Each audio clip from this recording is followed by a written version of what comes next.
Now the tool we are building today is very handy to brainstorm a high-level schedule, be it for yourself or when you are sitting with a team. No keyboard required, only the mouse to use. You can use different colors to differentiate tasks or teams, and you can obviously customize this schedule to your needs, putting daily, weekly, monthly intervals. And then you will have a great starting point for a more detailed schedule. Okay, now we can get started. So we have a task list here, so I'll save you the trouble of seeing me type all this. So I've already just put a task list header and a list of tasks. There's just a couple of things I'd like to do now. I'd like to have a grayish type of background. So I'm just going to right click on a normal style and I'm just going to modify the default background. I'm just going to put a light gray. Maybe we'll try with this one first. And then I'm just going to close this. So at the top here, I would like to put a date. So I'm just going to put a random date. Let's say the 1st of May. And then I will add 7 days to each. Date to the left. Now, this is just obviously, you could have 30 days, you could have 1 day, it doesn't matter, it's just for demo purpose. And also your default date format might be different, but that doesn't matter, it's just to give us an example of how we could work with this. So I'm just going to, I'm not going to put grid for the time being, I'm just going to put a grid here. So this will be our quote-unquote Gantt chart. I'm going to put borders here. So yes, so just to differentiate it a bit, I'm just going to put a very light color here, maybe this one. We'll see if it's too strong once we start adding more colors. Now here I'm just going to add a light border here. Okay, light borders done. Here I'm just going to add 3 colors that I want to use down the track. I'm just going to take, let's say, a green. It didn't work. I'm just going to put a green here. I'm just going to put them together. I'm just going to put here, let's say, a purple. And then I'm going to use a default color. There's no point doing it 3 times. It's best to have a default color. So here it's going to be the blue. Is going to be my default color. So this is where we will check how we want the line to color to look like. And this is where I'm going to get started with checkboxes. So this will be the default color. I'm just going to put default here and I'm going to drag that all the way down. And to really make it clear, I'm just going to highlight that with a deep, the font with a deep blue. Okay, here I'm going to just select all this and I'm going to insert a checkbox. And here I'm going to do the same, insert checkbox when I'm here. And just once again, to make it really clear, I'm going to put a green here. I'm going to put that in. It's not very obvious. I might have to put something a bit lighter. That's it. This is more obvious. And here, something a little bit lighter. Maybe this will be better. Okay, so this is where we will be checking the color for this. And here, what I'm going to do is I'm just going to add checkboxes all over the place. Checkbox here. So obviously they're a bit ugly, but I'm just going to remove them down the track. I think just to show you how it works, I'm just going to leave them here for the time being. Now a quick note for those of you who cannot find those checkboxes, you go under Insert Checkbox, Control, you should have a checkbox here. Now if you don't have it, then that probably means you don't have Excel 365. That is okay. You should be able to change this with a yes/no validation field instead. And then all that I'm doing about this checkbox will be true or false. And then you can replace that with yes or no. What is a checkbox? A checkbox is more or less a field that tells you if something is true or false. So if I click on it, it becomes true. And if I then click it, it becomes false. So it's just more or less a binary value that is set here. I'm just going to remove this. Okay, so what we want to do is, once we click between 2 boxes, we want to have all these highlighted, and if possible with a starting point and an end point, so that it's very clear. So we're going to have to use conditional formatting for this. So let's do some conditional formatting, and this is where the most complex formula are going to be, and the more complex and the only formula actually are going to be in this conditional formatting. So let's do this. So let's start with the easy one. Let's just start with the end of the periods. So first of all, I'm just gonna select everything here. I'm just gonna insert conditional formatting. So I'm just going back to home, conditional formatting, and I'm going to create a new rule here. And it's going to be using a formula to determine which cells to format. So I need two conditions here. I'm going to start with the green, for instance. If the cell that I'm on, let's say this one here, so you start with the top left cell, you remove absolutely everything, every dollar, so you press F4 until you just see the F4. But actually, let me go back. I need an and, because I'm going to have two formula, as I said. So F4, I want it to be true, because if it's true, that means the box has been ticked. And the second formula is I want to check that this box here has been ticked as well. And in this case, that will be a deep green. So this cell here, but for this one, I need to lock the colon here. So we need to have a $V in my case, and 4 here. And this one should be true as well. So when those two conditions are met, that means I have ticked something and we want the green. So therefore, I just put the fill in deep green. And what I'll do as well is I need to put the font as well, otherwise we're still going to see the checkbox box in the background, and it's not a pretty sight. So I'm just going to put that here, and we're going to check if that works before we move forward. So there's nothing here. I click it, there's nothing happening, but if I click this, that should work. So this is proving that this first step is working. So this is promising, so let's keep working with it. So I'm just going to go to Manage Rules, and I'm going to duplicate this, and I'm going to use now the X colon to check the color, and I'm going to take the second one, and I'm going to check instead of V, I'd still F4, leave F4, but here instead of V, I'm going to put X is equal to true, and in this case, I'm just going to go to the blue. Is this one going to be 2? And actually, no, it's a purple, sorry. So I'm just going to take this one. I think the purples are a bit bolder, so I'm just going to go to this one instead. And the fill is going to be this one. Okay.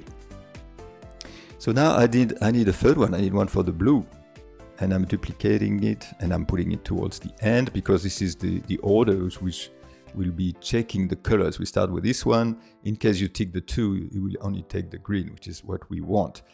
But for this one, as it's a default one, I don't want to check anything, because otherwise you would have to tick something before you can see some color. So I'm just going to leave this one as a default. In other words, if nothing has been ticked, then I will go with this one. So that means I only need to check this one.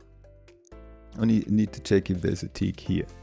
So I'm going to take this one, going to be 2 blue maybe. Maybe not.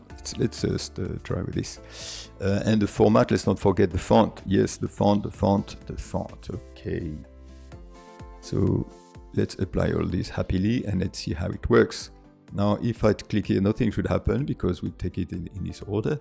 If I remove this, we should turn to purple. And if I remove this, we should turn to blue. Okay, let's do some random test. This is blue. Let's turn into green. Okay, let's turn it to purple by removing the green. So this seems to be working. This seems to be happily working. Okay, now we can move to the second step, which is to fill in the colors in between. Now let's continue. So to make it easier for you to see the formula, I've just copied and pasted here. And I can walk you through roughly how it works. So there's 3 conditions to do the inside here between those two cells. We are checking every time how many boxes are being checked on the left-hand side, and we do that using this COUNTIF here. So the COUNTIF we need to log the F just to make sure we count how many cells are being checked on the left-hand side. And we count also how many cells are being checked on the right-hand side all the way to the T4, which T needs to be logged, and F, which is this one, top left, which is always the one we use in formulas. Also, this total needs to be 1. For instance, here, if I'm here, the total on the right is 2. Doesn't work. Here, the total on the right is 1, but on the left is 0. Doesn't work. But here, total on the left, 1, total on the right, 1, we're good to go. Bingo. And here it'll be the other way around. Count on the left is 2, so this one will be rolled out. This one will be rolled out immediately. So we just need to have 1 on each side. Okay, so now I'm just gonna try and copy and paste that, and hopefully it should work.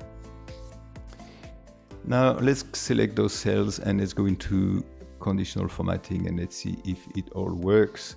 New formula, use a formula. I'm just going to paste it, and I'm going to put light green here, the second one, for the fill, and for the font the same thing. For the font the same thing here. Okay. Now you see it works. If I click here, it doesn't work anymore. That's normal because there is one here. So it seems to be okay. Here I have blue, so it won't work. But I'm just wondering if we need to remove those grids here. So if you want to remove the grids, easy. What you do instead is you go there, you manage the rule, you go here, and then you edit the rule. You go under border. What you do is you clear, you put none, and after you click on the top, border at the top, and then after border at the bottom, and that will give you a very nice smooth line between. Okay, so what I want to do, I want to put this in second position. I want to duplicate it, and here I'm going to do the light purple instead. There's only one condition to change. I want to check that the X this time is ticked. Just going to put X, and then for the formatting I need to make 2 changes. Select a purple. I'm just going to select the light purple, this one, and the font here. This is the other change. I'm just going to put this, so it should all be transparent here, working okay. Let's do the testing first. If that okay, so that works. There is nothing here. This doesn't work because this is the first one, priority. If I remove it, yes, it works. So we just need to do the default value now. We go back under manage rules. Oops, first of all, we need to select it all. Conditional manage rules. And then this is the one I want to duplicate it, and I want to put it at the very end. And then we have to change the condition here. We want to do like before. We don't want to check the color tick. We want, because it should be the default value really. I'm just going to put format, and the color I'm going to put a light blue. This is going to be too light. Seems very light, but we shall see. Okay, let's see if by default, well, I think that will do. Okay, so now we don't need this, just remove it, remove it. Okay, and let's do some more testing. Let's just take here, let's say it's blue, just put it purple, and then I put it green, and then I remove that. Doesn't change anything, so that seems to be working okay. What else can we do? Okay, so as mentioned, we want to remove all those squares. I remove those squares, and to do that I just change the font color. If I can remember which one it is, well, that's the one. Okay, that's the one. See, this is nice. Now you need to be able to tick whatever you like. So this seems to be working okay. I think there's nothing much to be added, and then it's season to test, as I say. Obviously, I have a very narrow one here. You can have it very long, very big. If you don't have Excel 𝗥𝗲𝐴𝐵, instead of checking the true false in a conditional formatting, you check if it's yes or no. Okay, and something to do, I mean, a good thing to do from time to time when you work on a table like this with conditional formatting is you need to make sure that it's neatly applied. You click on the applies to, and need to make sure that it encompasses everything. And because sometimes it takes one, if you play around with the table, it just a bit all over the place. So you need to make sure that you are nice and consistent. And here it shows you nice and consistent. Okay, this is it. This is another one that I'm using. As mentioned, I'm using this type. You know, when you have a team you're working with, instead of taking out the fancy MS project, you just go here and you ask the team. Actually, this is the task list. This is the heading, so that should be here. let's put that here. You say, okay, when do you guys start? You start this, and you think you're going to start around the finish around 12th of June, and then the other team can take over here. This is obviously very, very high level planning, but that's what you need sometimes. I've noticed when your new MS project schedule takes more than 2 pages, even 1 page sometimes, the developers or the technical teams are not really interested. They don't have time to do it, to review it like we do as project managers. So this is, for this reason, I think this is a very handy tool. And then based on this, then you can go into a more detailed, more granular planning, I suppose. I hope you enjoy this, and I'll talk to you soon in another tutorial.